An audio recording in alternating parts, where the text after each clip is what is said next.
आध्यात्मिक कहानियाँ। नमस्कार दोस्तों, स्वागत है आप सभी का एक बार फिर से आपके अपने पसंदीदा YouTube चैनल आध्यात्मिक कहानियों में। दोस्तों, अभी तक आपने सुना सीता हरण।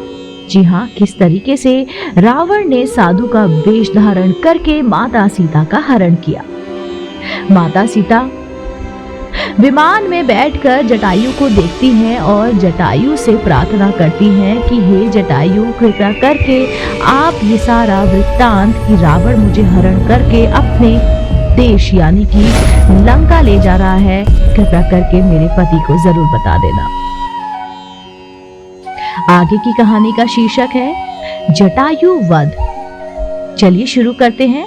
कहानी शुरू करने से पहले दोस्तों, मैं आप सभी से जानना चाहती हूँ, क्या आप मेरे चैनल पर नए हैं? अगर हाँ, तो मैं हाथ जोड़कर आप सबसे प्रार्थना करती हूँ कि आप मेरे चैनल को जरूर और तुरंत सब्सक्राइब कर लीजिए, क्योंकि ऐसी ही धार्मिक पौराणिक कहानी कथाएं मैं अपने वीडियो द्वारा आप तक साझा करती रहती हूँ। दोस्तों, चलिए कहानी शुरू करते हैं। जटायु वध। सीता की करुण पुकार सुनकर जटायु ने उसकी ओर देखा तथा रावण को सीता सहित विमान में जाते देख बोले, अरे रावण, तू एक पर स्त्री का अपहरण करके ले जा रहा है। अरे लंकेश, यह महाप्रतापी श्री रामचंद्र जी की भार्या है। एक राजा होकर तू ऐसी नीच हरकत कैसे कर सकता है? राजा का धर्म तो पर स्त्री की रक्षा करना है।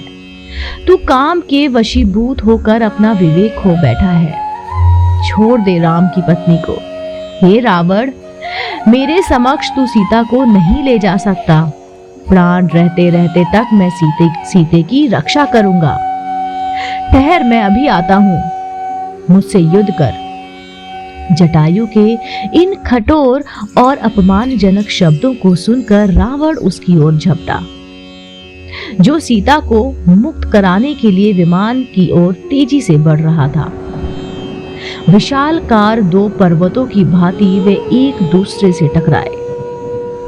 क्रुद्ध जटायु ने अपने पराक्रम से 2 बार रावण के धनुष को तोड़ डाला, उसके रथ को तहस नहस कर डाला और रावण के सारथी का वध कर डाला।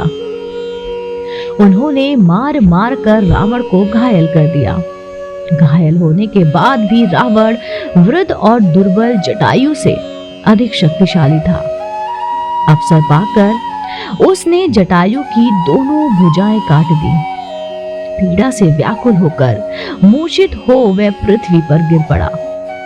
जटायु को भूमि पर गिरते देख जानकी हाय राम हाय लक्ष्मण कहकर विलाप करने लगी। रावण ने सीता को उसके केश पकड़कर उठा लिया और आकाश मार्ग से लंका की ओर उड़ने लगा।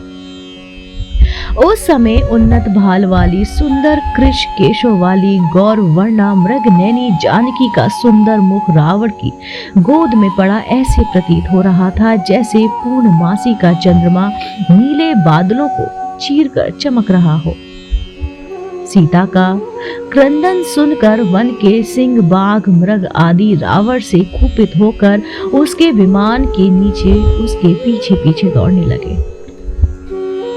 पर्वतों से गिरते हुए जल प्रपात ऐसा प्रतीत हो रहा था मानो वे भी सीता के दुख से दुखी होकर करुण क्रंदन करते हुए अश्रु बहा रहे हो। श्वेत बादल से आच्छादित सूर्य भी ऐसे प्रतीत हो रहा था जैसे अपनी कुलवधू की दुर्दशा देखकर उसका मुख श्रीहीन हो गया हो। सब सीता के दुख से दुखी हो रहे थे। दुष्ट रावण से मुक्ति का कोई उपाय न देखकर सीता दीनता पूर्वक परमात्मा से प्रार्थना करने लगी।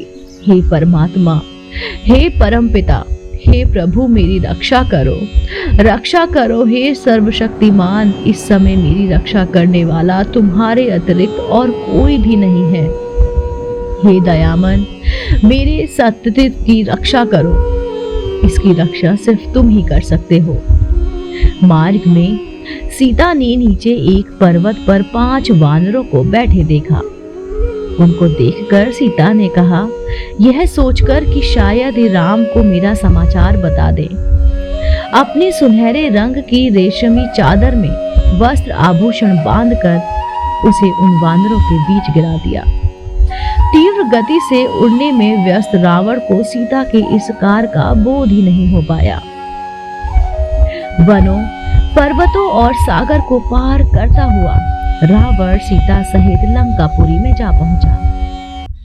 वहां उसने सीता को मय दानव द्वारा निर्मित सुंदर महल में रखा और क्रूर राक्षसनियों को बुलाकर आज्ञा दी, मेरी आज्ञा के बिना कोई भी इस स्त्री से मिल न पावे।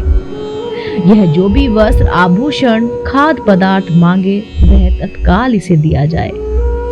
इसे किसी भी प्रकार का कष्ट नहीं होना चाहिए और ना कोई इसका तिरस्कार करे। अवज्ञा करने वालों को दंड मिलेगा।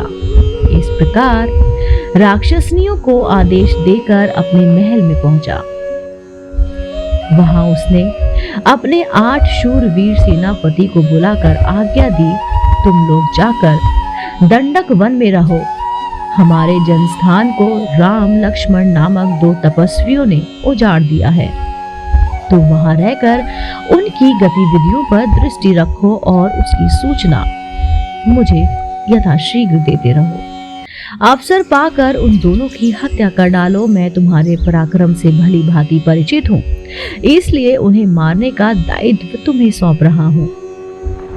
उन्हें इस प्रकार आदेश देकर वह कामी राक्षस वासना से पीड़ित होकर सीता से मिलने के लिए चल पड़ा। दोस्तों, उम्मीद करती हूँ आपको मेरे द्वारा सुनाई गई कहानी जटायु वध पसंद आई होगी।